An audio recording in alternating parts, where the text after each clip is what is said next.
I was bored, bro. I caught myself rapping and singing songs to myself. I was too in the trailer. Guess who's back? Yeah, I'm like, what the Back fuck, again. bro?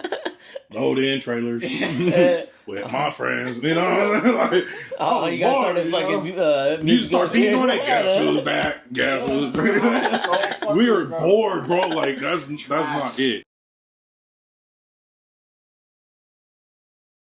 Welcome back to your Backyard Boogie podcast. Today we got a special guest in the house. We got TheMixedVato. What's up? Welcome back to your Backyard Boogie. Welcome to the show. Thank you, bro. Thank you for having me. Thank you. So for people that don't know you yet, like how old are you and where'd you grow up? I'm 24. I grew up in LA part-time and then Riverside. So why would you say part-time? I grew up with my grandparents, so wherever they were at, I was at. Oh, okay. Yeah, so I pretty much wherever they took me, I was at. So I grew up part of my life in LA, and I grew up part of my life, the rest of my life, really, where I'm at now in Riverside. So, go ahead. What school did you go to? I went to school in Riverside because my mother didn't want me to go to school in LA. Oh. No way. So you drove from LA to Riverside for that? For real? Yeah. My mom didn't want me in school. Yeah. Hey, that's commitment. Yeah, I thought I was driving my son far. No, my parents, my grandparents, they had a house in both. So it's okay. Yeah, so it's like it's easy, you know, to one of those like go to school during the week and then in the weekend shoot back out. Yeah. I was like, man, they got. But most of the time, I wouldn't even go to school. Like, I'm not gonna lie, I was in trouble, bro, because my mom used to like going at my grandpa because I wasn't at school, and it'd be like a week or two. And I think the longest I didn't go to school was like a month, and then she was like, "No, this is ridiculous." Where'd you go? We're just in LA. Like, we were just taking it, you know what I'm saying? We were just doing our thing. Because we used to be out there, and my grandpa had a house that was old.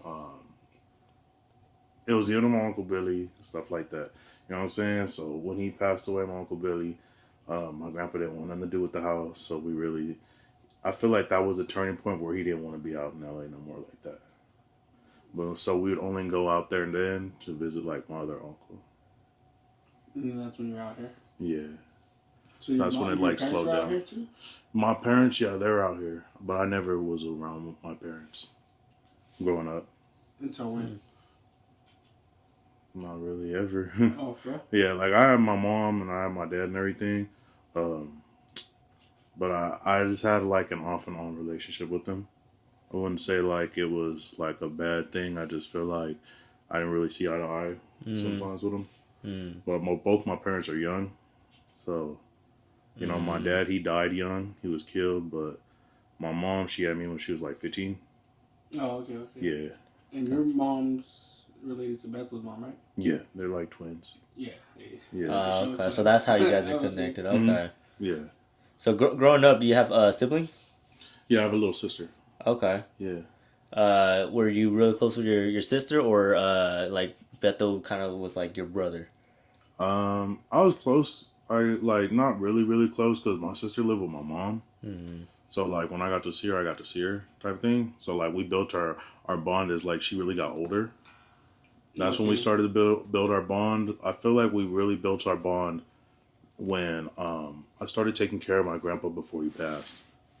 She moved in and helped me because it was really hard. Oh, okay. And then from that point, like we really got to get closer to each other because we seen each other every day. You know? Yeah. And I was like, you know, can you help him with this or can you help him with that? And then we'll like. Your sister always grew up with your parents? She grew up with my mom. Oh, with your mom, and then you grew up with your grandparents? Yeah. Oh, okay, that makes sense. So like to me, like my grandparents were like my parents. You know? Yeah.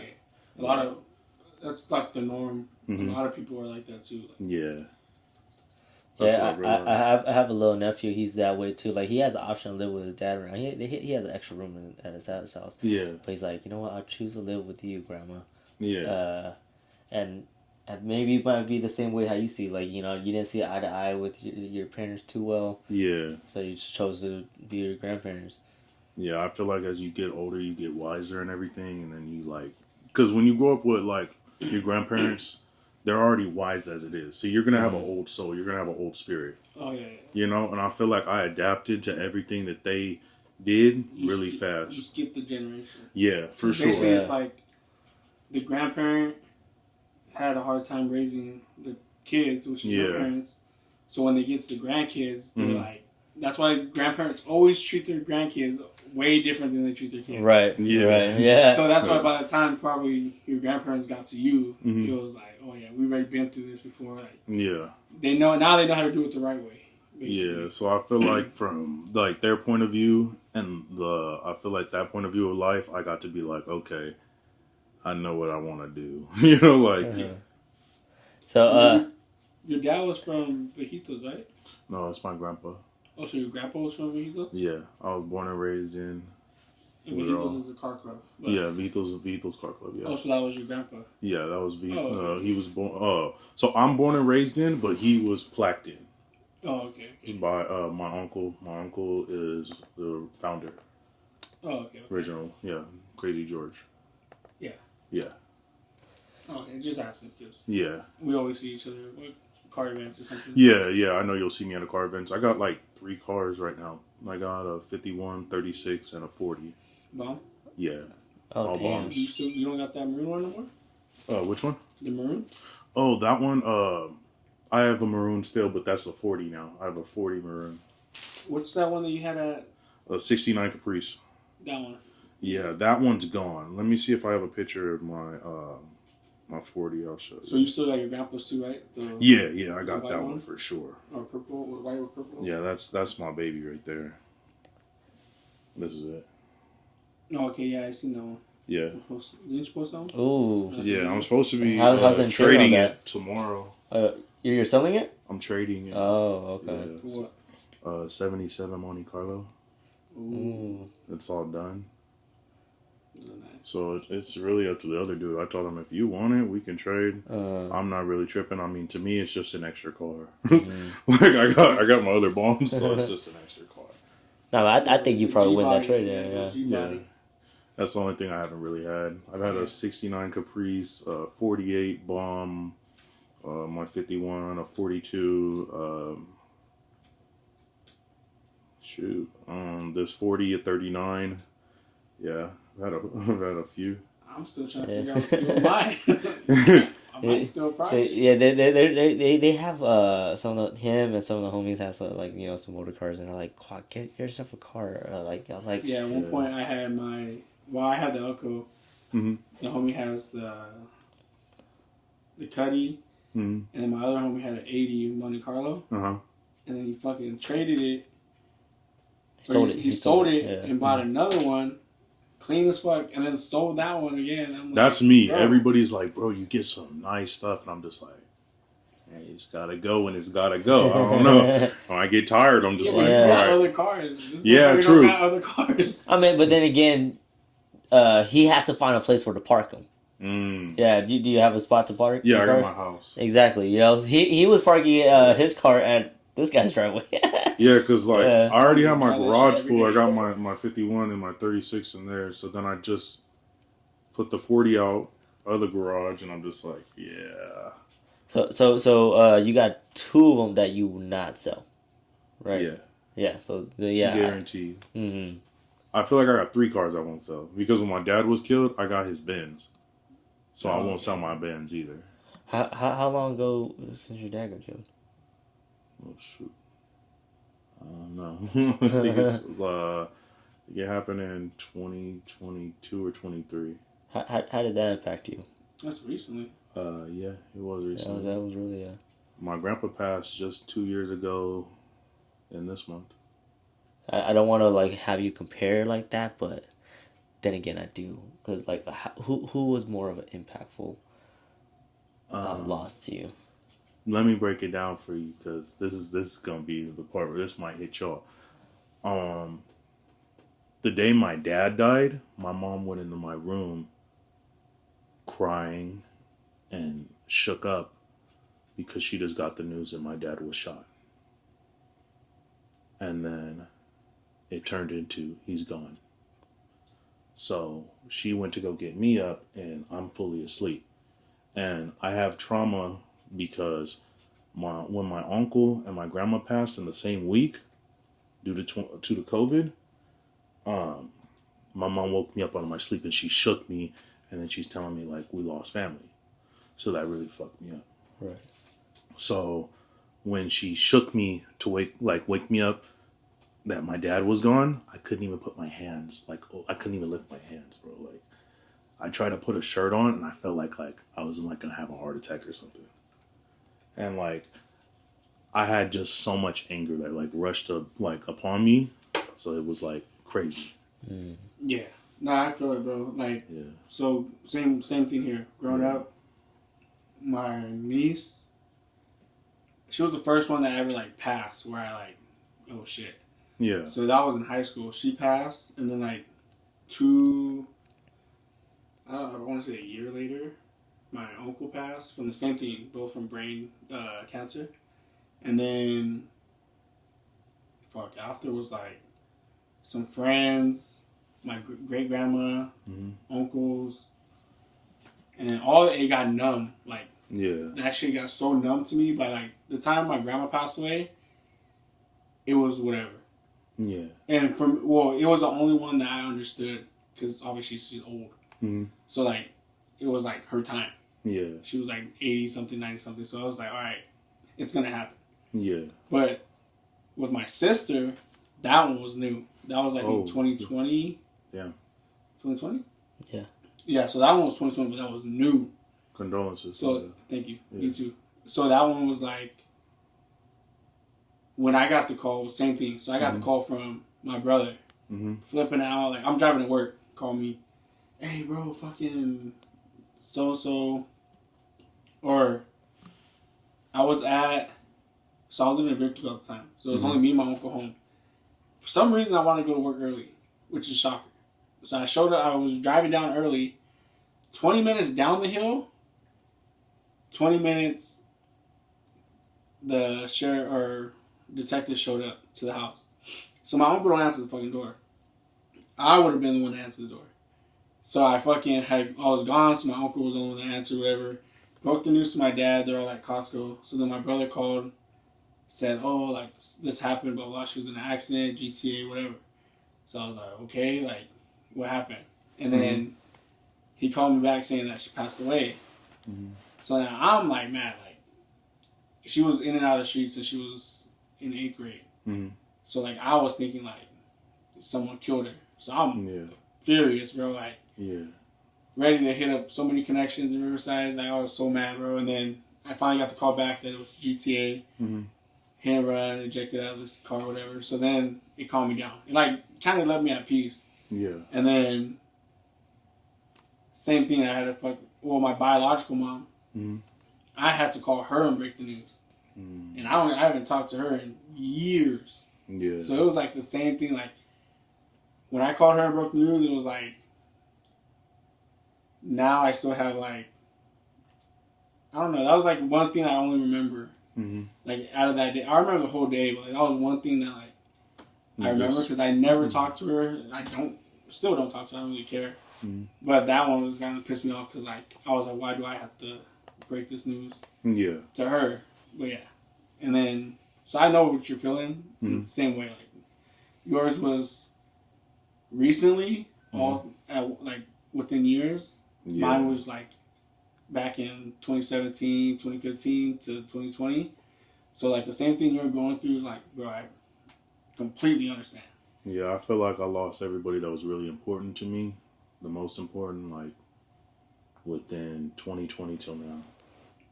No, yeah, that's... Like, that's like, I've watched everybody that I grew up with, I thought I needed, just taken. You know? Yeah, bro, so it sucks. And to answer your question about my grandpa, because you asked me which one affected me more, my dad or my grandpa, I feel like my grandpa affected me a lot more. Because when I was a kid, that was all I had. That was my hero. Yeah. You know? So, like, to me, like, I didn't have my parents, and it fucked me up. Because, like, I had my mom. I get it. But we didn't see eye to eye. We still don't see eye to eye. I don't even talk to her till today. and it's like I refuse to be around it anymore. I'm tired of trying to fix bonds and relationships, and I'm fed up. I've just had enough with people, like in my family and everything too. So I'm just like, I'm cool. So is it like a efforts thing where like she wouldn't put in the effort, or like where you just like really just can't? I grew up with her parents, and she felt like she couldn't tell me anything because my grandpa always raised me to be truthful.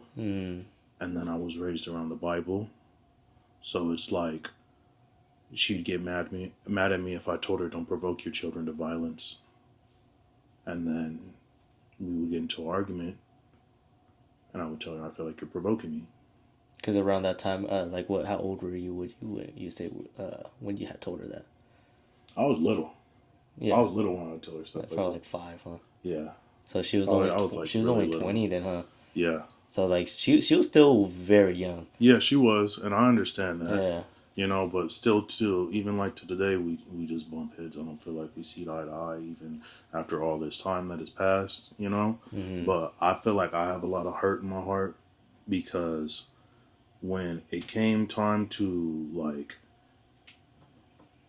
take care of my grandfather when he was passing away and everything, like, I've been helping my grandpa ever since I was a little kid. If there's anything I knew I would do, it was help him, you know? So, like, as I'm getting older and everything, middle school, my grandpa almost died from a stroke. I stayed home. I didn't even care about no school. I was just full time. Like, if you need me, I'm here. Let's get you better. You know. And then as we get older into the time where he is going to pass, because my grandma, my Nino passed same week. It was a lot for him to take in. I started helping him. And I thought, like, I can get him better. We can do this. We're going to get past this. But little did I know God was trying to help me, like, say goodbye.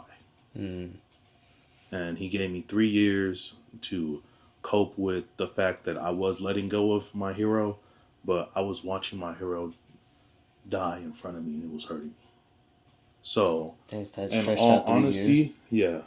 Damn. Like, I remember I went through a back injury at my job, and it caused me to pull in less money for the household, and I was the main person pulling in money. And the number one thing that stressed me out is, like, I could barely walk at the time, and he fell and hit his head. Damn. And I ran, and I'm looking at him on the floor, and I remember, like, it fucks me up because I'm the one that's got to live with the memories. No one else stepped up. Nobody else wanted to be around it. That's why, like, the rest of my family, I'm done with them, because it's like when he was gone, everybody showed up to my house. Why didn't you show up when he was living? No, like, we want everything. Yeah. Ah, shit. No, so they wanted. Yeah. So to me, it's like I'm done. Yeah. There's no family left for me, because the family that was there, that you don't do that to your family. Right. You don't do that to people you love. I feel like when you have people that is sincere to you, and I took care of your father, you know, and I did my best. I was a kid still. Like, I didn't know what I was doing. Yeah. No, yeah. But at the end of the day, I understand like, where you're coming from. You know? But, like, the way I kind of live by, because I'm the same way, like, with my mom, my biological mom. Yeah. I don't care. Like, it's a bond that never was and never will happen. Yeah. People think it's some trauma. They think I'm lying, but to me, it's the truth. But what I was going to say was that 3 years, well, before that, what I was saying about my parents or my mom. Yeah. The only thing you can do, like, now that you're an adult, for me, is, like, to focus more on yourself. Because what I say all the time is, like, bro, like, a lot of people ask me about, like, oh, this, about that. Why don't you talk to this person? Why don't you talk to that person? I'm like, bro, their future's already gone and passed. My future hasn't even happened yet. Like, I still got so much shit to do. I still got so much shit to accomplish. I still got so much shit to buy. Houses for my kids. I got kids to raise. I got my life to live. Yeah. That's how I look at it. Like, bro, I don't give a fuck about anyone's life. I don't care that I don't talk to this person. Like, and I'm not saying like if you feel the way you want, but this is how I feel. Like, I'm just like, I don't care if they want to reach out and kick you, whatever. They're cool. Like, I don't have no personal issue, but it's like I'm not worried about no one else but me and my kids, and that's like literally like how I look at things. So my advice to you is like, bro, I see what you're doing on TikTok. I see your music. I see everything you're doing and posting. Bro, focus on that. Yeah. Because when the time that's comes, been the only thing helping me. When the time comes, I was gonna ask you that. Like, does that Yeah. like take your mind off things? And but, yeah. My bad, real quick. When the time comes, when you get to where you want to get to, and we'll dive into this in a little bit, you can look back like, I did this shit on my own, and it's gonna feel way better than having handouts or having someone fucking walk you through the whole thing or this. Yeah. Like, I know it sucks and it hurts, but at the same time, bro, the definitely. feeling when God blesses you is gonna be way different. Like, you're the accomplishment, you're just like, what the fuck, like. Yeah, and I was baptized I really a few years did this ago shit by too. myself. Because I'm a real strong believer in God, bro. Like that's my number one. And that's one thing that I'm slowly diving into. But I believe that those 3 years that He made you, God put you to help your grandpa. I think He did that on purpose because your grandpa raised you your whole life. Yeah. So I think He just reversed the roles just so you can spend every time you could with Him before He passed away. Yeah, I feel so like that's truthful. You know how you said getting ready for the goodbye, it was more just like getting all those last memories out. Yep. As much as you could, as much time as you want to spend.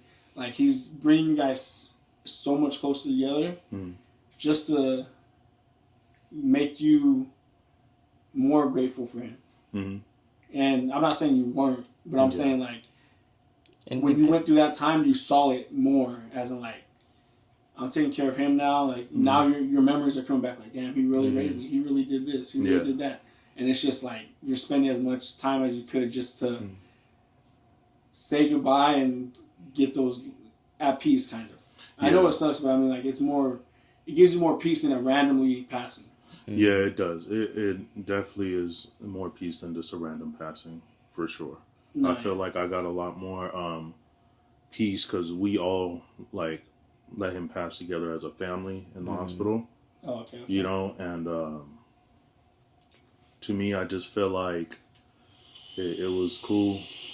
You know, like, I accepted it when it was time. It's just, you know, it's hard when you live in the house. And I live in the house. I'm glad he brought that up when he was like, you know, God basically gave you time with your grandpa. Because, like, sometimes we love somebody and we don't realize how fast time's going by and we're not spending that much time with that person that we love. We think, like, I'm going to show up, you know, I see you on the weekend, I see you morning, nights, I'm going out to do my work and thing. But He gave you 3 long years. Yeah. And, like, honestly, bro, like, I know it was tough, but a tough goodbye is better than no goodbye at all. Yeah, that's very truthful. Too. You know, that is very I got, so when my grandpa passed, like, all right, growing up, I've never had a goodbye. Yeah. Literally, never had a goodbye. I think my uncle was the only one. Went to his house and was able to say goodbye, and 5 minutes later passed away. But other than that, I was never able. No one. My sister, cousin, niece, uncle, whoever, friends, never. Yeah. So, like, and that's one thing. I keep sorry to cut you off. But that's one thing that you can hear from everybody. Yeah. Is when someone passes away, one main thing they say is, "I never got to say goodbye." Literally. So I know it sucks, but take it as like a blessing. Yeah, it was definitely a blessing in disguise. I feel like I didn't realize it, but as I get older, and I feel like I see a lot of the things that my grandpa taught me, because my grandpa was a real strict person. Like, it had to be his way. It had to be done a certain way. So, like, yeah, like, you know why I'm into old cars and everything? That's because of him. How I know how to build stuff and do everything that I could do, because I'm a very hands-on person. Like, if something breaks in the house, I gotta fix it. You know? And then people, like, if you know me, you'll be like, you can do drywall? I'll be like, I'll figure it out. You know what I mean? Like, yeah, you know? yeah, you figure out time because you were placed in that responsibility such at a young age. You know, where like you had to be the head of the household. Yeah. And I feel like that can go so many ways. Or somebody being so young, they can grow up in many different ways. And do you feel like you grew up the way how your grandpa wanted you to grow up? I feel like as my life goes on and as I keep going through day by day, yes, I am turning into the man I feel like I'm meant to be in that. And I hope I continue to follow the path that God has for me, because I know I have a good heart, but I feel like they came from them raising me. Yeah. Both of them, my grandparents. Because I feel like my grandpa was more of a strict, hard person on me. Yeah. And then my grandma was like, hey, baby. You know, that's the balance. Yeah, because there was like, if I didn't have that, there was no balance. Yeah, you know. If you have two hard grandparents, that's resentment. Yeah, two nice ones might turn out. Yeah, the opposite. I'm gonna tell my aunt that because right now I went over there not too long ago. My grandpa used to live at my aunt's house, right? And so back to my grandpa. Growing up, he wasn't like ever really around to be my grandpa like that. And I remember in a way that kind of like a little resentment, like I was like a little upset where like, why wasn't my grandpa around like these other people were, you know?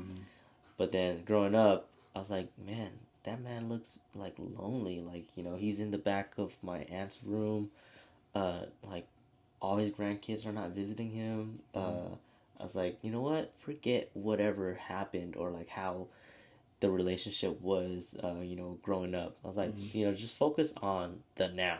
You know, he never really did nothing bad to me, but it was just like the stories I would hear. He was just never really around, and you know, sometimes it might not be his fault. But then, like after I just forget about whatever happened. I was like, let me sometimes show up, talk to him. So then Chinese New Year's came around, right? And my parents were like, "Oh, let's go say, you know, it's called Yupta, wish him a happy New Year in Chinese New Year's." And I grabbed my kids with me. That time, my daughter was like, I don't think she was even born yet. But so for all reason, I was like, you know what, I'm gonna go. I brought my kid with me, and I think that's one of his first times meeting my grandpa, and I think like 2 months later he went to Vietnam, right? Just not thinking much. I was just like, you know what, I'm already trying to build a relationship with him, trying to see him more. And then he went to Vietnam, got in a car accident, and then passed. And like shit like that, like you know, you just didn't expect it. You know, you like you said, you hear, oh, you're in somebody's in the hospital. You have hopes of like, damn, they're gonna make it. Then you know, there's no fucking way. Not no more. I used to be like that. Yeah. But it's always that gut feeling that I don't know. Like even though like there is that gut feeling, like when you lose your parent, like when I lost my dad, I knew. When I woke up out of my sleep, before my mom even said it, my gut felt like something's wrong. Yeah. Like I felt like my tie to my parent was cut.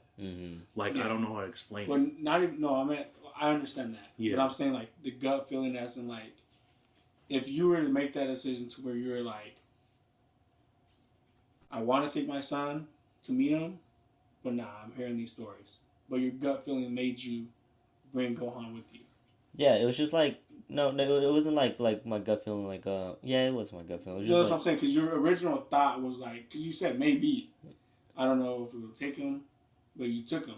No, I was gonna take him either way. It's like who's gonna watch him at the house, you know? Yeah. But I'm saying like, because there's times where I was like, nah, I don't want to go. Yeah. But it was just like, bro. And matter of fact, you never know what's gonna happen. My sister was there at the house that day too, and she chose not to go. And it just so happened like that could have been her last time seeing our grandpa. Yeah, and that's what, for me, exactly what happened to me. Not really, a lot of people know this, but I had the choice to go visit my niece. I chose not to go. Me and my brother. So my mom went, my dad went, my whole family went. It was my stepdaughter's, my stepsister's daughter. So they all went, and me and my brother chose not to go. Like, oh, we'll go next week, because they're going every weekend. Oh, we'll go next week, not knowing it was gonna be the last day. Yeah.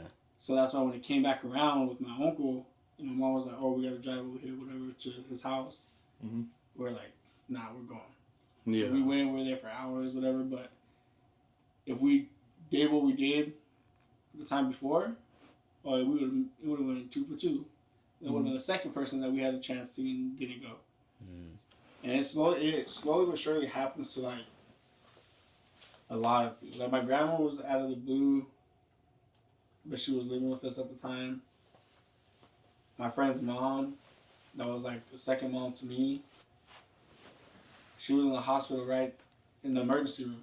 As my daughter's being born, she's in the next room or the next building over. Right behind us, matter of fact. And I didn't go over there to say goodbye. He did. Well, he FaceTimed me so I can, see her or whatever, but it's like it would have sucked it's one of those gut feelings where you're like, yeah, you gotta see her. Because he went and I was like, bro, call me. I mean, I did tell him, I was like, if you can, bro, I know you just had your daughter, but I think you should come over here, man. I was like, I've had hopes for her to like, get past it, but yeah, she never. And it was off of COVID, but I was in literally the building right next door. Like, I'm pulling up and everyone's outside. That's how it was, and I was like, he dropped me off. He dropped me off at the hospital. Everybody's outside for her. And I was like, what the fuck? So we go, say hi to the family, whatever. And then I'm running next door just to make sure my girl's okay. And then after the baby, I got the baby at her. So yeah, he called me just like say goodbye, whatever. But yeah, it was just another feeling too. It was COVID. Like we weren't thinking anything was gonna happen. Shit happened. Yeah, I knew I was gonna have to take care of my grandpa because when my grandma passed in 2020 due to COVID, oh shit! You lost your grandma too? Yeah, my grandma, my Nino, my dad, and my grandma. Damn, with all in these past span of like 5 years? Yeah. Damn, bro. Yeah. They come in threes. This is like 5. No, I know what I'm saying. Like that's what the saying is. They pass in threes. Yeah. So yeah, when that happened, my grandma, her last request for me was to take care of my grandpa. She said that, Mio, I need you to do me one favor. She was like, do you think you can take care of Dad before, like, just in case if I don't make it? And I said, yeah, of course. And I was on speakerphone and my mom's just yelling at her. Like, no, you don't need to do that. This, and that. He's still young. She said, Nani, can you do it? I said, yes. Don't worry. And then she said, okay. I remember that because I think it was that night I went to sleep. I woke up and my mom was yelling that my Nino was gone. Yep. And then from like there, it was that final wish. Yeah. That made her. No, that was my Nino, her son. Oh, okay. So he passed away, and then my Nino's wife, as far as I'm concerned, my tia Lydia, she took my grandma to the hospital, and my grandma got the news there. Oh, shit. So it was like back to back. And then from what I was told, she shut down from that news. Like, she started hearing, like, my oldest son passed away in the hospital when she just went to go make sure she was okay. Damn. Like just to make sure, like, oh, am I okay? Like, I have COVID, this, and that, And you hear the news there, and then it's like, you get that type of news, and my whole family was in medical, so, like, you were known in the hospital. And he passed from COVID? Yeah. Oh, shit, so that's scary on your grandma. So it's like, he passes away, and then, like, because they're 7 days apart. So they're in the same week. My grandma and my Nino passing away. Oh, okay. Passing. Oh, yeah. shit. It's from, like, heartbreaking. Yeah. So I remember I think it was like the end of the week, near like the end of the week, like, I just remember she passed. I don't even remember what day or nothing. Like, that is all a blur. I just remember just everything else. know what's going on. So you mentioned earlier, like when you heard the news, like you were angry. Like elaborate on that. Like why were you angry? About my dad? Yeah. I was angry about my dad's passing because I feel like me and my dad didn't really get to have the relationship I wanted with him. And I feel like that really hurt me as a kid. Mm-hmm. I feel like I had to find out that my dad really, really loved me through everybody else telling me my dad really loved me. Like, I don't really have good memory of my dad ever telling me, son, like, I love you. Mm-hmm. Like, I have a few. No, I don't know. I feel it. You know? Dang. I don't have none. And so I feel like in that. The mom version, though, but yeah. I ain't got shit. I feel like that really hurt me. Yeah, I can see that. Because now, as a dad, I was like, my dad never really said it because I'm an Asian household. We don't say "I love you." Mm-hmm. The way how we communicate is like, "Did you eat?" Mm-hmm. You know. That's how my grandpa was. He'd be like, start an argument and then just be like, "You want to eat?" Like, that was like apology. You know? My dad just started saying it. Really? Since my sister passed away. Cause it's reality, bro. Yep, yeah. He says it all the time now. Mm-hmm. And then sometimes they even catch me like by surprise because the way we are, all right, like that's it. So all right, peace out. And, all right, love you. What the fuck? Sometimes I'm like, hey, what? Shit, I love you too. Yeah, I'm like, what the fuck? And there's times where I would walk out without saying it. I'm like, damn. There's men, and as men, we need to hear that. Yeah. Because I don't feel like we got to hear it enough. Nah, we need to hear it from the people that we want to hear from. Yeah. You know, so you're so used to hearing it from the grandma, the mom, the sister, the women. Yeah. You're not used to hearing it from the men. Yeah. Until it's like too late. I'm gonna tell y'all something crazy because, one thing that was crazy to me is my sister. She brought me home roses one day. Yeah. And I looked at them and she was like, "Here you go," and she was so happy. And I said, "What's that for?" And she was all like, "I want to get you roses." I was like, "Why?" And then she said, "Well, men don't receive their first roses until they're in a casket." Yep. Oh, that's true. And she said, "So I wanted to give you your first roses." I would fucking love that. Yeah. And I recently, bro, I didn't know how to take that. Yeah. I made her cry. I felt bad. Because I just was like... Because she was so happy to give it to you. I was like, what? Like, why? Like, what the heck? And then, like, she walked out the room and she was crying and I felt bad because I didn't know how to accept that type of, like, love. Yeah. And my sister's my rock. You know, like, she means the world to me. Yeah. So to me, it's like, I was like, damn, like, I'm broken. Like, I don't even know how to feel about this. Like, you know, like... I've been like, what the hell? Yeah, like, that's really shocking. No, yeah, it is. Once when you told me that, I knew exactly where you're going with it. Yeah. So one time, same thing. Like, I got in a hydroplane in one of my cars, right? Mm-hmm. And then, like, my life flashed before me, like, holy shit. And I told one of my homies, and then he pulled up. He was in their area, I guess. He pulled up with some flowers. Mm. To most people, like, damn, why you buy your boy some flowers? But then, like, at first I was like, you got me flowers. But then again, it was his way of saying, like, I care. You care? Yeah, he cared, and, like, congratulations. Like, you lived another day. Yeah. And I was like, and I didn't get those flowers in my casket. Mm-hmm. So then I was like, I fucking loved it. Like it was nothing, like, most guys would be like, why the fuck you give me flowers? But you just got to see the message behind it. And like, it's deep. Yeah. So when guys get flowers, like, it's beautiful. Like, we don't get it. So I think you should go get somebody flowers for. Yeah, go buy the person you love some flowers. No matter if it's your grandma, your dad, your mom, whoever you have in your life, and you appreciate them being there for you. Just go get them some flowers. That meaning way more than just some plant. Go ahead. No, that's my alarm. You can answer it. Go ahead. It's my alarm. No, that's right. I forgot to turn off my 55 alarm. I ain't recording no video. Wait. You good? Don't turn off my alarm. I just fucking snoozed it. It's gonna go off again in 5 minutes. Alarm at 5:55 p.m.? I have alarm. You're a real Crip Mac person. You all fine. That was funny. That's nifty right there. Yo, nifty,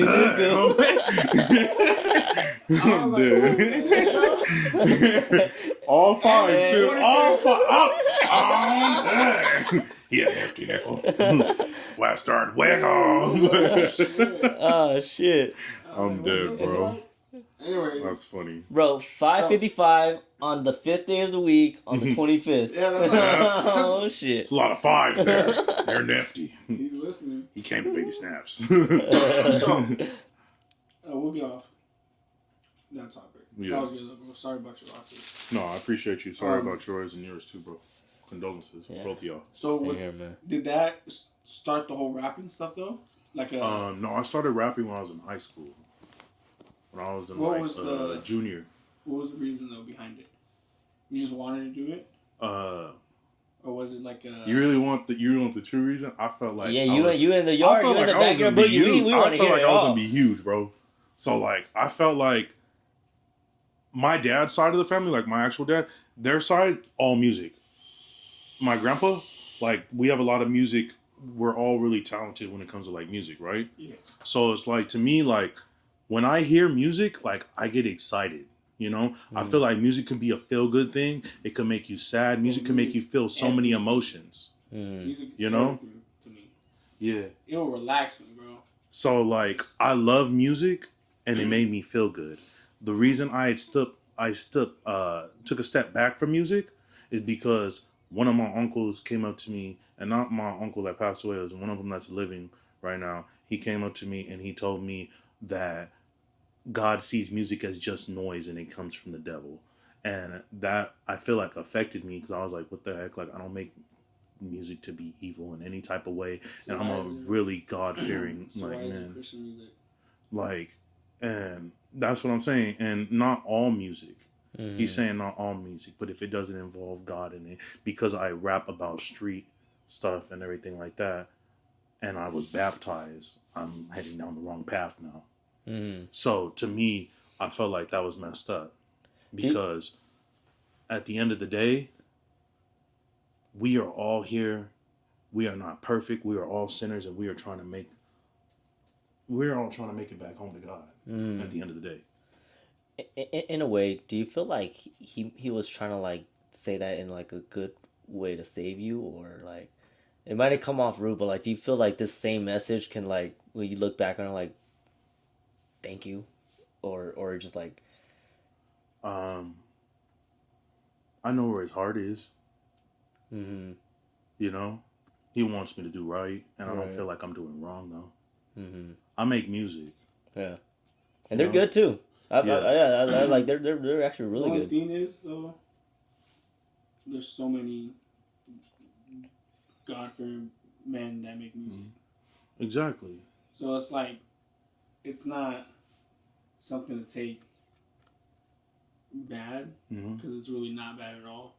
I don't know what his intention was behind that.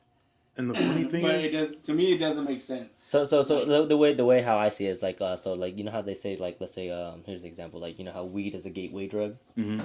So maybe he might be seeing that way of like rapping might be a gateway to opening some doors that you're not supposed to. I feel like that is definitely it because he thinks like the industry how there's a lot of evil and all that stuff going on, and it's like that has got nothing to do with me. You either choose to be involved in stuff you shouldn't be involved with, or you don't.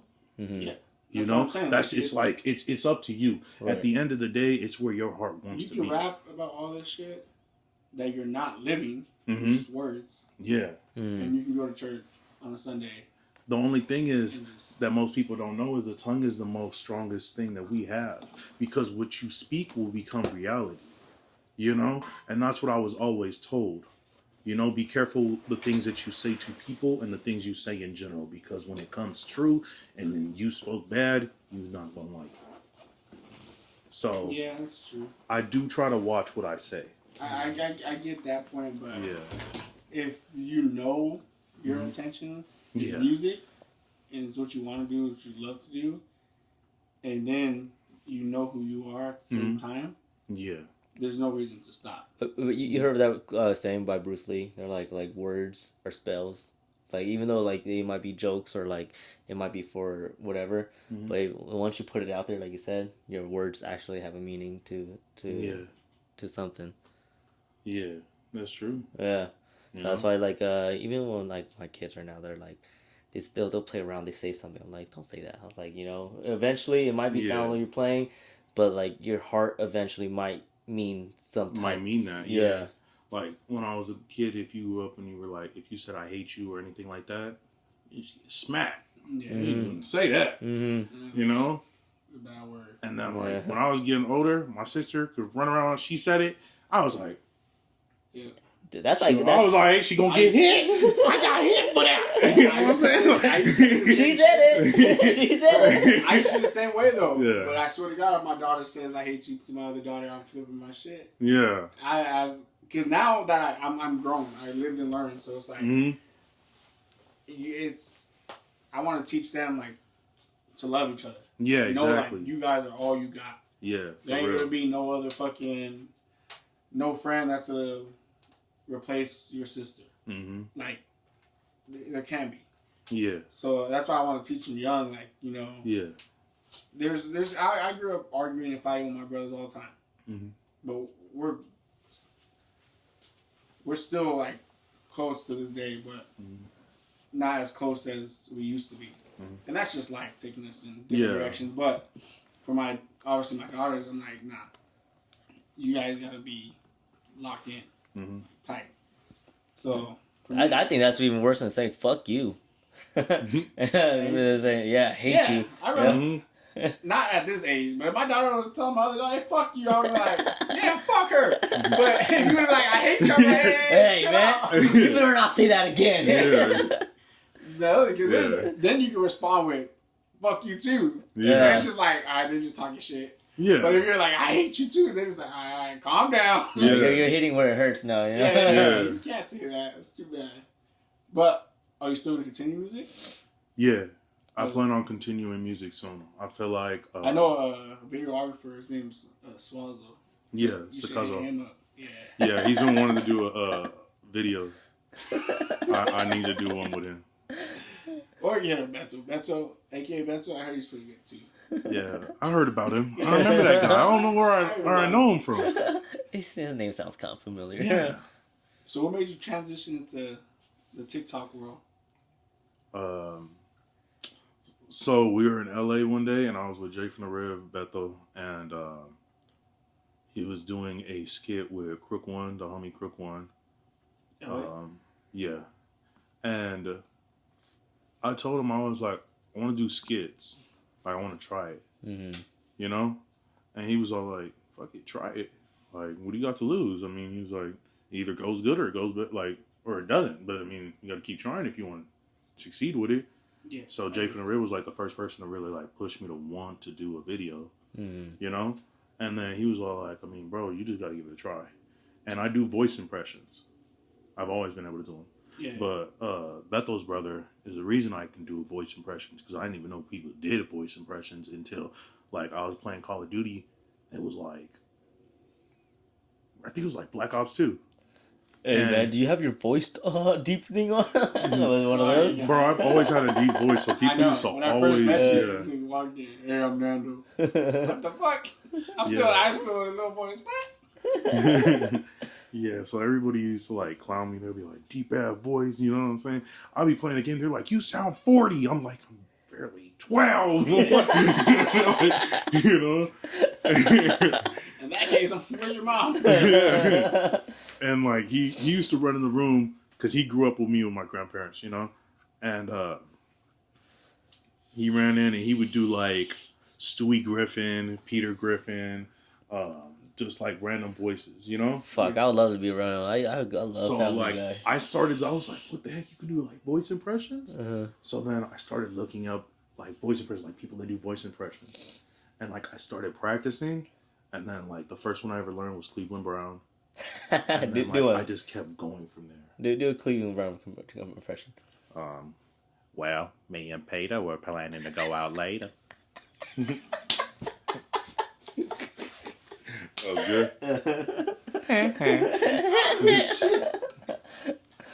It's It's always a party when the black man's invited. Oh. He's cracking up. Giggity. All right. Well, I don't know, Peter. And, So out on with the TikTok. Yeah. My bad. With the TikTok shit. Who have you collabed with? Jay from the Rev, IEPZ, Struggle Made, Rhythms. He's a rap artist from Orange County. I can't really think off the top of my. I'm trying to think on the top of my head who else have I done stuff with.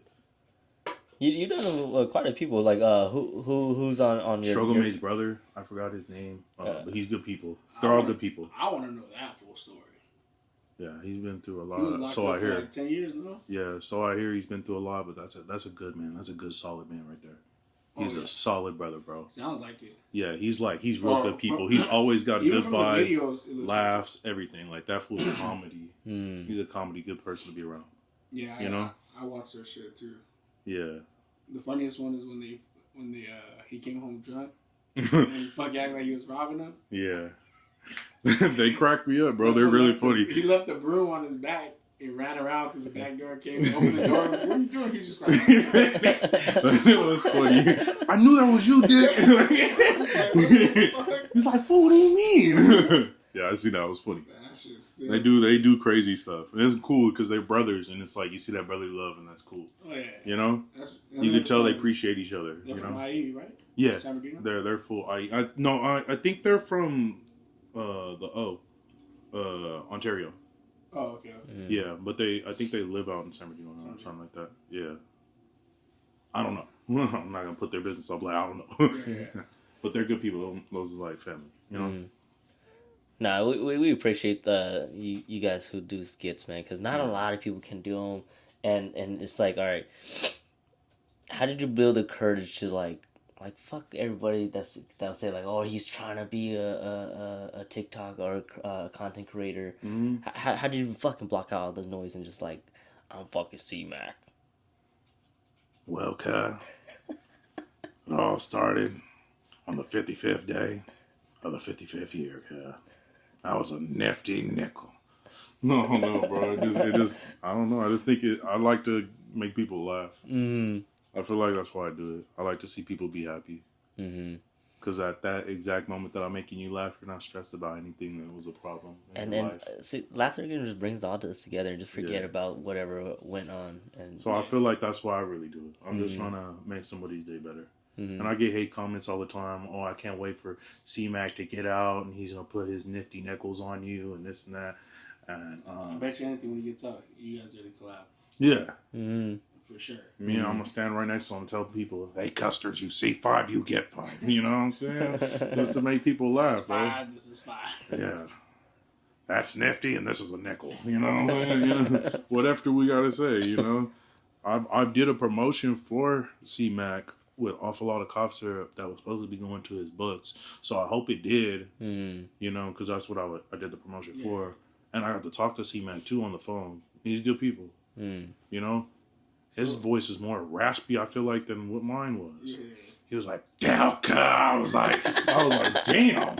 You know, like, but hey, like, put the phone away. Like, you too close to the phone right now. So you collab with a few people then. Oh, Lupe, and then I collabed with C-Mac's Hood. Like a bunch of people from his hood, like the youngins from his hood. Yeah, I collab with them too. Who would you want to collab? In that TikTok world, let's do both. Let's do TikTok and rap. TikTok and rap. Yeah. Duno, cause I know Duno. Duno's comedy. Duno's funny. Yeah, I like to do something with Duno. He cool people. Because when I first started rapping and like everything, like I got booked for Night of the Blackskins when that was popping. I don't know if it's still popping, so I don't want to say like when that was like it's probably still a thing because I haven't been around the rap thing for a while, so I don't know what's going on with nothing, you know. So when I was in music, I was doing that, and I met Duno, I met Crook One, I met Yellow Hill, I met all of them. Like I got to perform with them. They're close homies. They're cool people, you know. Everybody in that circle. Shout out to Memo. shout out to him because he's the one that hosts all that and everything, and just him having me involved. That's cool. You know, I had to meet a lot of cool people. You know, the homie Lion. Yeah, there's a lot of people. Hit Town, all good people, bro. And music wise, people that I would want to be like collab with, probably Yellow Hill. I fuck with Yellow Hill's music. Mr. Sood Gang, what's his name? Tommy Guns. I'll do something with him because he's mixed like me. Yeah. And both of those people are mixed. So like to me, like that's like keeping it like TheMixedVato, doing some mixed artists. That's cool to me. You be mixed vatos. Mixed vatos. Hey, homie. Higher the socks is. So like in 10 years, where do you see yourself? But instead of 10 years, how can you make it within like 1 or 2 years? Dedication. I see myself being very successful. And I know I'm going to push myself to get there. Because I want people to look at me and be like, yeah, he has it figured out. Even though if I don't, I don't want you to know if I don't. Yeah, but... And that's nobody's business. Yeah. I don't think I've ever heard any successful person say, yeah, I knew this shit was going to happen. Yeah. I did this. I was supposed to do this. No. It shit just happened. Yeah. They were at the right place at the right time, and that's what sparked their success. And hard work. Yeah, because my first video that I did with Jay from the Riv, I posted it did 1 million on the first day. Crazy. Damn. See, man. Oh, shit. And I was like, damn, I could do this. Damn, it only took like first day? You log out. Like first day, no bullshit. Okay. Like I thought my page was popping from music, bro. Yeah. Like I had followers coming in. I think I gained like 8,000 in like the first week. Yeah. Right? Of just doing skits, and I was like, fuck, like, man, like this fucking sad, man.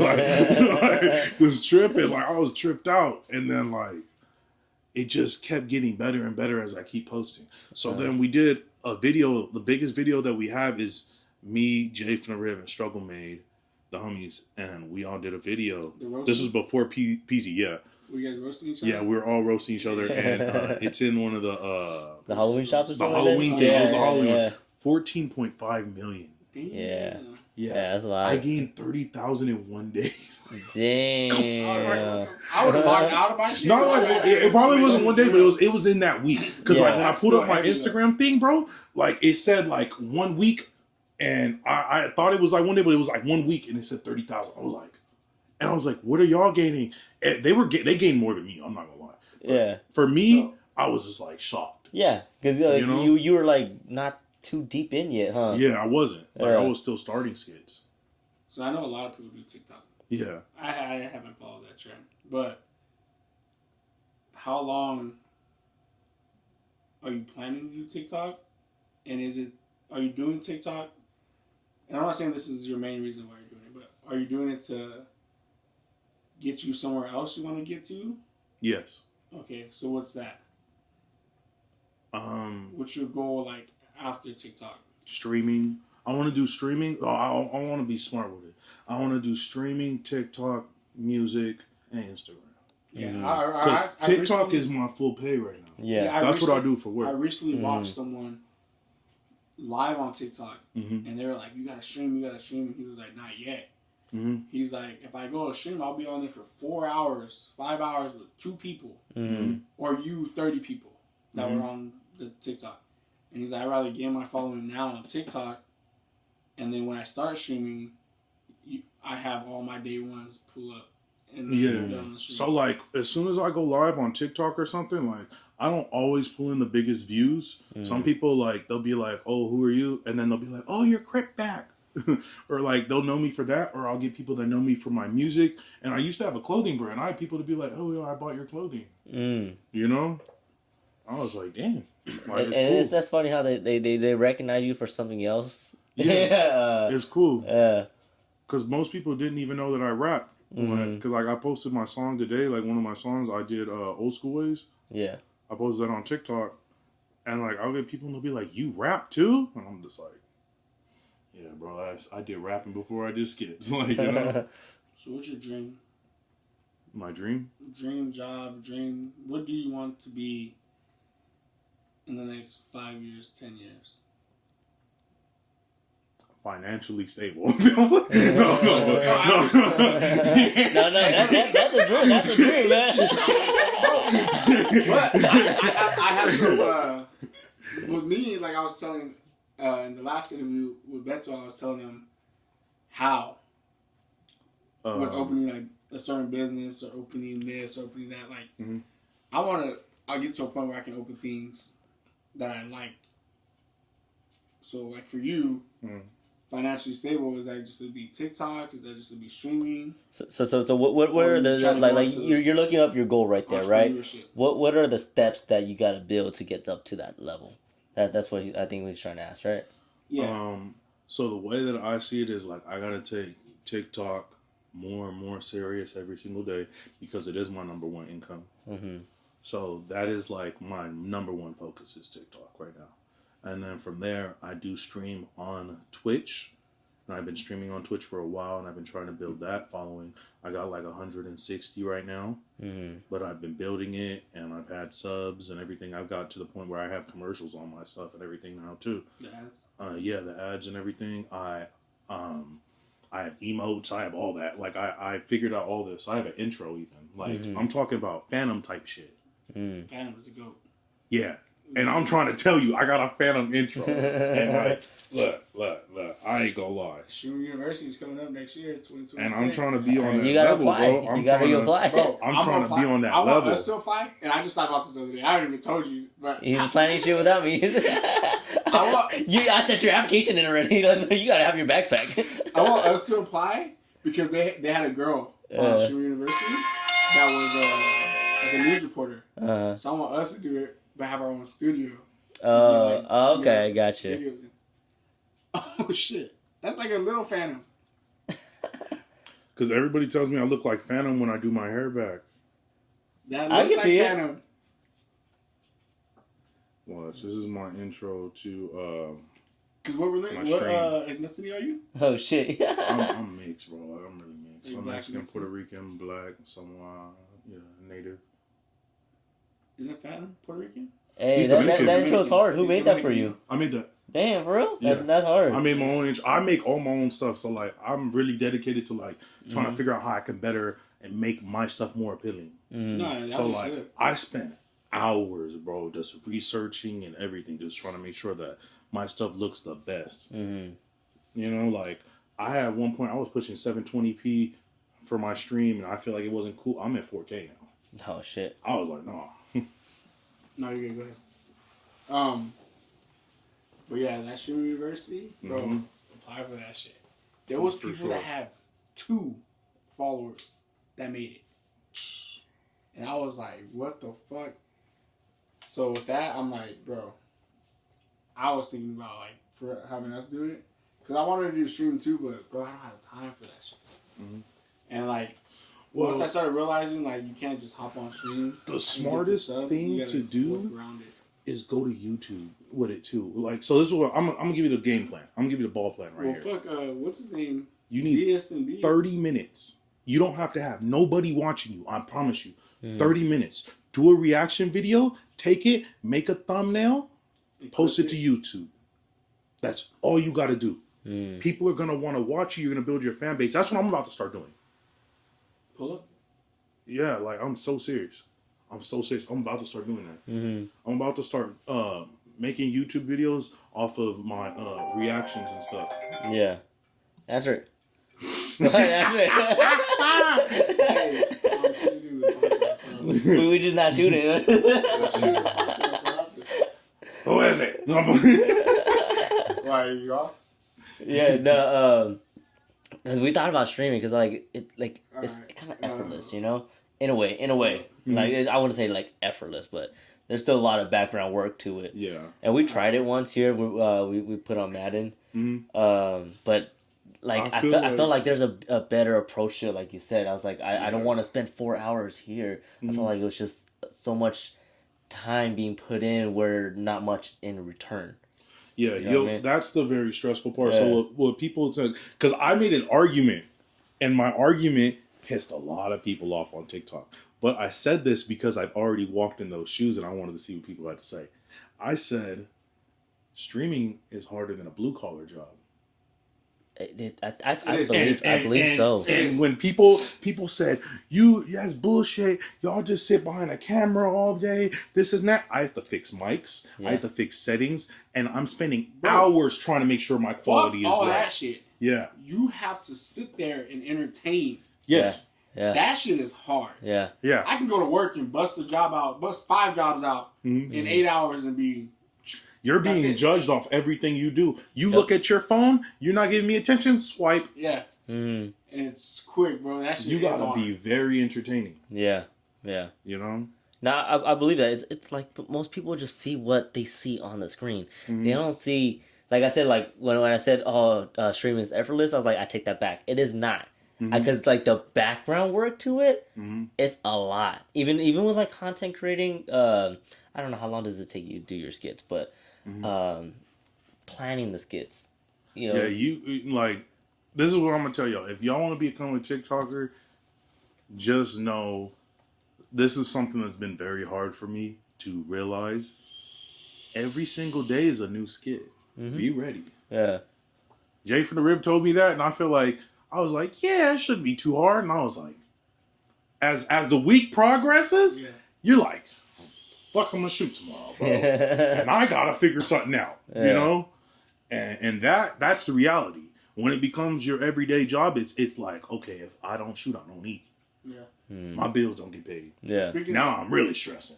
You know, like it'd be like that. Going back to that 9 to 5, what 9 to 5 have you had? I haven't had no easy job. I'm not gonna lie to you. Me either. Okay. So my first ever job, I was a maintenance man for the car dealerships. Okay. And then no, I did maintenance. Oh, like all of he said washing cars and shit. No, I was like, hold up. I had to go. Whatever we needed to do, I had to do it. I was like, hold up. He said washing cars. I had to be like pretty much handy mandy. But a lot of people do start off like that. They start for real. A lot of people okay. Yeah. No, like I was a dude. They used to come to us and be like, "This and this is broken. We need you to fix it."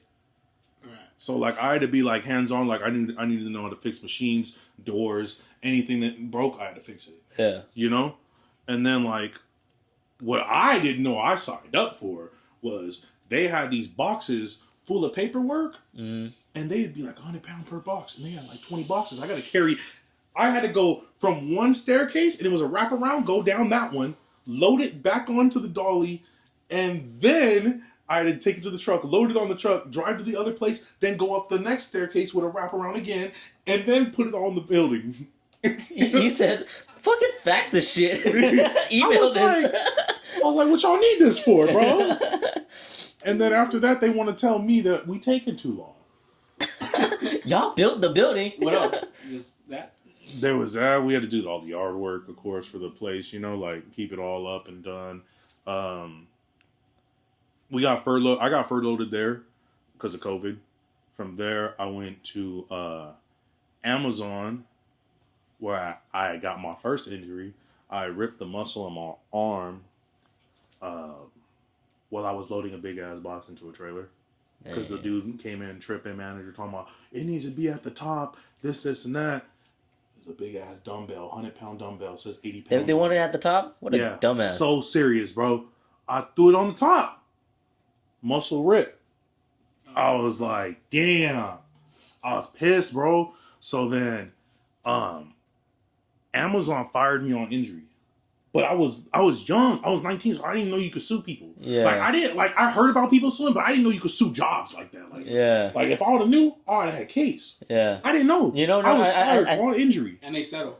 Yeah. They would say, bro, I would have made money, bro. I would have made money. No lie. Like, no bullshit, I would have made money. Yeah. I think you still can. It's only it's been 6 years. Yeah. Fuck it. Try it. So how... Say, I'm still limping. How are you, are you currently working right now, or just? I just do TikTok full time. I got fed up, bro. So because I was doing construction before. because I got out of that. I went into a FedEx when they fired me on energy. Fuck FedEx. Fuck FedEx, bro. I went to FedEx ground. My elbow, me too. My elbows are still fucked up to this day. Bro, are they that fucked up? And No, bro. I just quit. No lie. I didn't No quit. lie. I didn't. Hey, call me. I didn't even. I got something in the mail saying I'm fine. I was like, they gotta quit first. Yeah, like I didn't even care about them no more. No, bro, because it was to the point where it was such slave labor, bro. Yeah. The manager tried to talk crazy to me. I turned off the belt. I said, bro, I'm gonna fuck you up. You talk to me like that again. Like there's no bullshit. I'm not playing with you, bro. I was like, get back to your fucking desk. Because if not, you're going to have a 300-pound box laying right behind you, bro. Like, I'm not playing with you. You know? Because I remember he was like, I'm signing up for FedEx, and then I was like, I kind of want something a little laid back. Yeah. And then I was like, is FedEx laid back? And then I was like, and then I see his stores, like, I was like, fuck no, I'm going to set myself failure. The only reason why, no. So FedEx was, for the pay, yeah, it was bullshit. Yeah, but definitely. Bro, we couldn't have our phones or headphones in. No headphones, no phones, no watches, no nothing. They want to keep it like. When he told me that, I was like, "How can I call you, bro? How can when I need to call you? How am I gonna call you?" If you had to get a hold of your family member, you can't. They said you gotta go to the supervisor. The supervisor gotta go to the manager. Then you gotta call. I'm like, fuck you, not happening. Yeah. Like, and someone asked in the orientation. They're like, oh, well, just give the hotline to your husband or wife.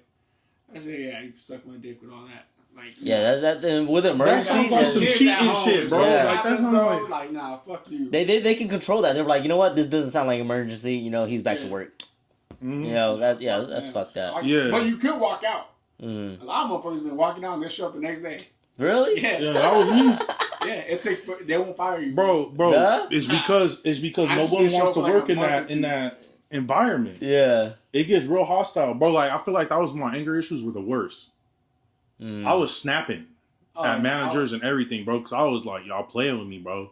I took it as like a little workout, but it just, bro. I was in the best shape of my life. With no headphones, I was bored, bro. I caught myself rapping and singing songs to myself. I was too. In the trailer. Guess who's back? Yeah. I'm like, what the back fuck, up again. Bro?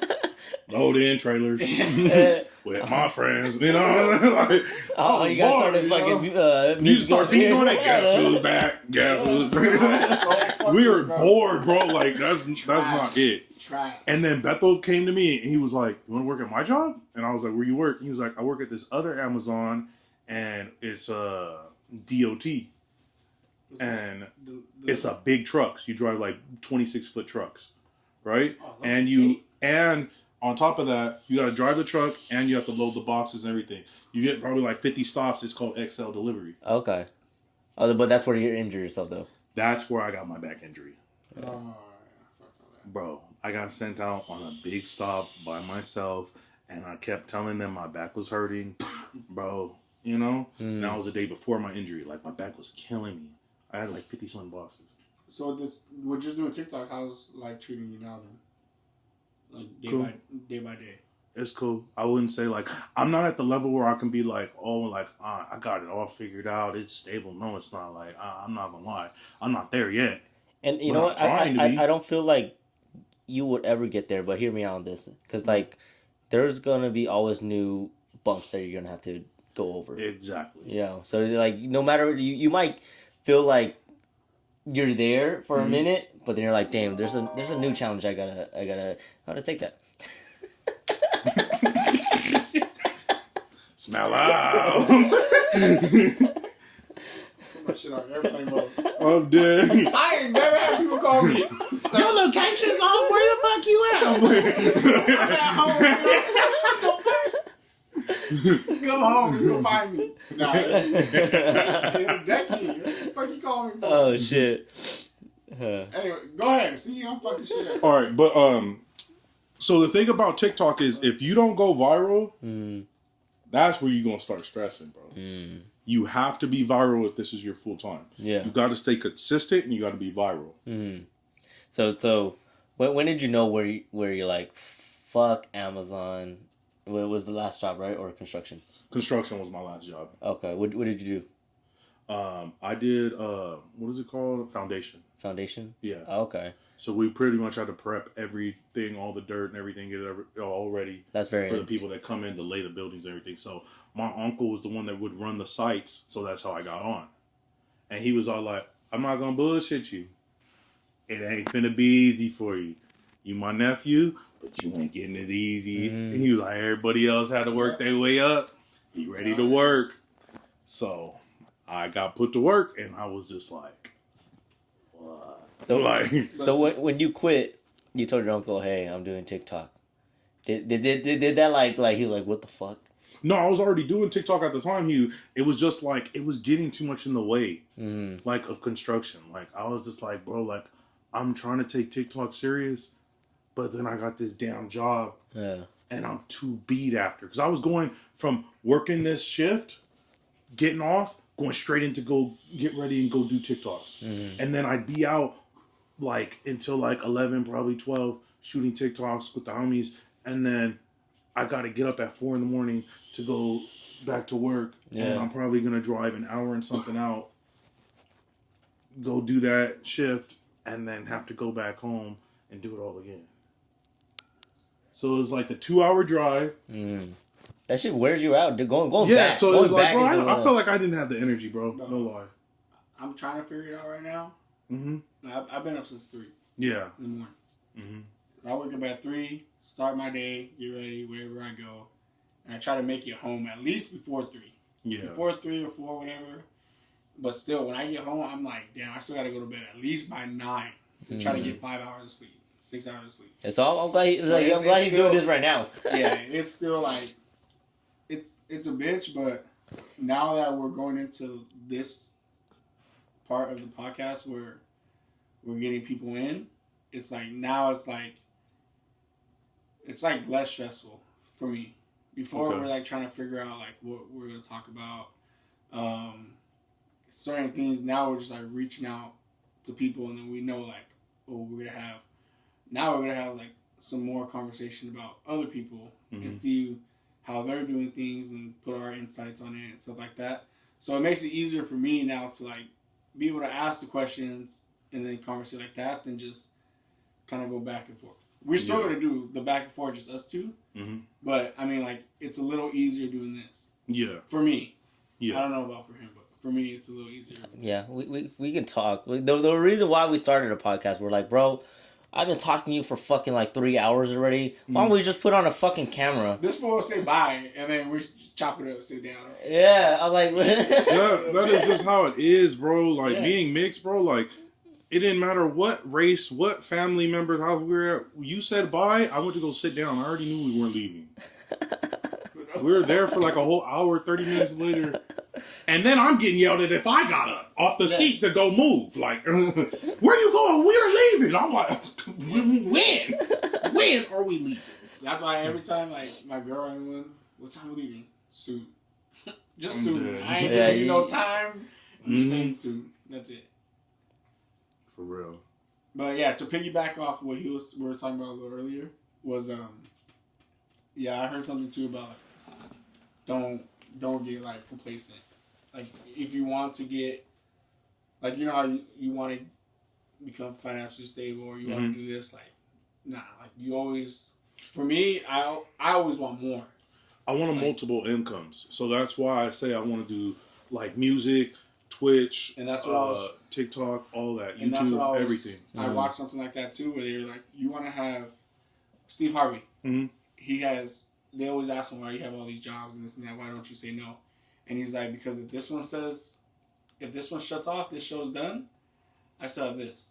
I'm like Uncle Ruckus in it, bro. I still have this. I'm like Uncle Ruckus. Uncle Ruckus has 47 jobs. I'm over here like, I need to get to that money. Okay. Yeah. So what I learned like, you know, with the multiple streams of incomes, in a way they correlate with one another. And like, so like you build like you said, like you started off with TikTok and you build like a good foundation on TikTok. Yeah. And then that helps you build other platforms. Cause just imagine like you not having TikTok, hopping on stream. Imagine how harder it would be.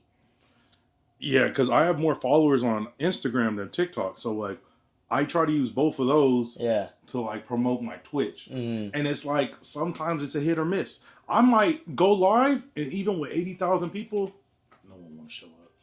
They don't want to watch you play a game. Oh yeah, no. You know, or something. It's like I want to do gaming. I want to do reactions. I want to do it all. Which might be a little harder. With doing skits and all that stuff, you should probably go IRL. That's what everybody was telling me, but I don't really go outside that much no more. Like, I used to be, like, very active where I'd be out, car shows, this and that, all the time.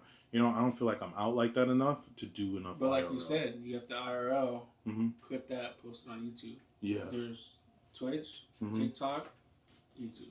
And I think as a content creator, I think you if you can get screen time, and that's what like we're living right now. And like you get more screen time. Like if you're living life and you're not as a content creator, just get as much screen time as you can while you're doing something.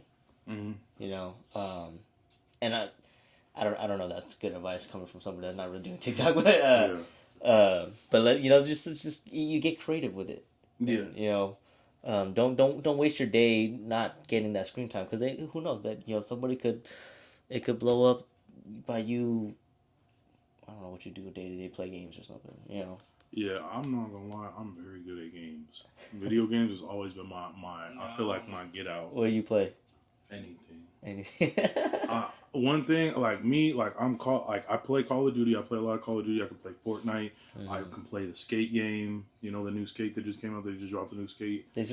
Yeah, so, Skate 4? Yeah, the new skate one. Yeah. What? So I've been playing that online. That's been going viral online. Damn, I would love to play skate games. Skate 3 was hard as shit. Oh, I was good at Skate 3. Yeah. I've played with a lot of people that probably didn't even know they were playing with me, like X7 Albert, all them, like the dudes that were like viral, bro.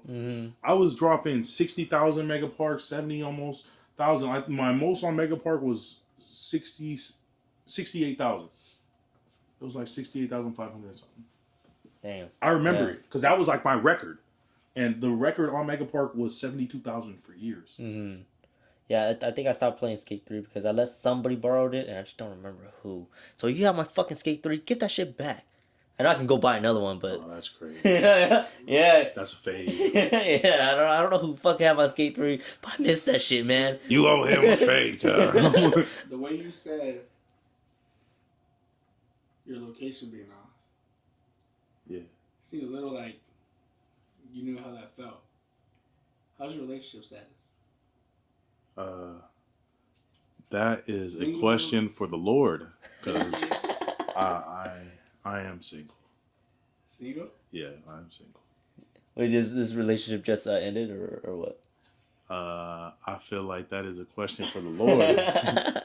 Nah, I don't want to put my personal business out there. I don't like diss or like trashing people any type of way. I respect that. Trashing, but like I respect that. Oh, so you were in a relationship? I was in a relationship, yeah, and we didn't see eye to eye. So it's at a moment where it's like I can talk to you, but I choose not to. Block them. I'm trying not to be heartless. I'm trying not to be I'm trying to be a good person.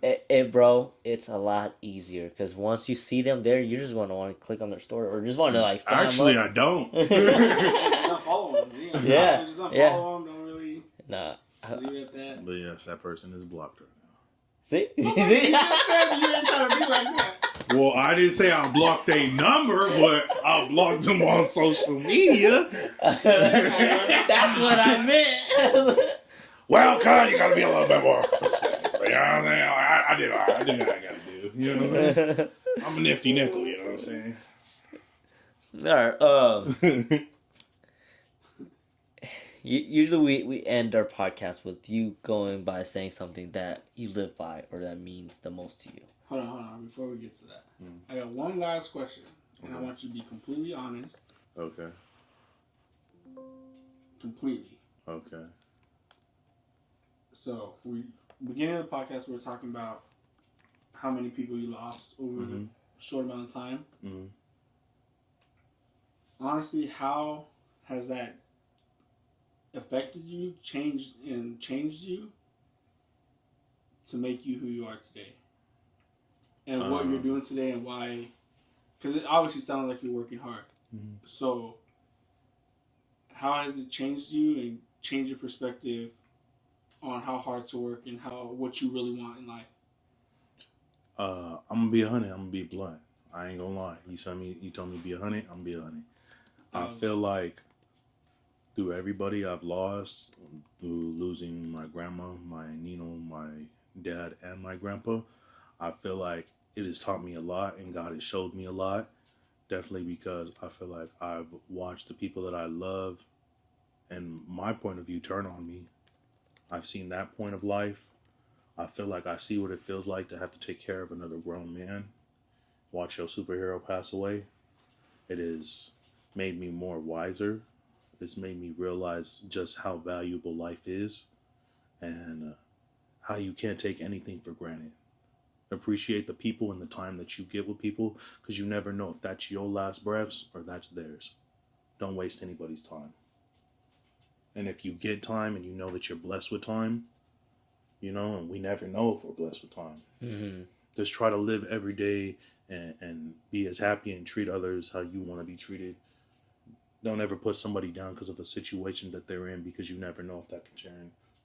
You know what I'm saying? Right. When I see a person that's not in a as financial situation that I'm in, like if I would see somebody and they're homeless on the street, I'm not going to treat you any different than if you were just a normal person. Because at the end of the day, you are a normal person. You're God's child. So I feel like that opened my brain up to see people as all people are the same. And I know I didn't like it when I was being put down at one time, so I'm not going to put you down. You know what I'm saying? No, you can. No, bro, I think that answered it. Like, just don't put anybody down that, Do you have a quote? Do I A have a motivational quote, a quote you live by? We normally end it with a quote. It don't have to be a quote, but like, what? That was good. Yeah, that was good. Yeah, I thought that was it right there. If that's not your quote, what is your quote? I'm sorry. No, I laughed because I thought it was some sugar-free shit. I just started laughing. No, because I was like, oh no.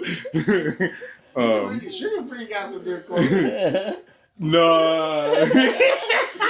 He's like, this plays in my head all the time. I don't know how I should hear that. No, because me and Bethel be playing the game and we be watching sugar-free stuff and it's just comedy, like the stuff that he says. Nah, but in all honesty, if I had to leave you with a quote, it'd probably be me making my own quote. Okay. That's the best one. So best thing I could say is you only get one life. Do whatever you want to do with this life and don't let anybody tell you can't live your dream.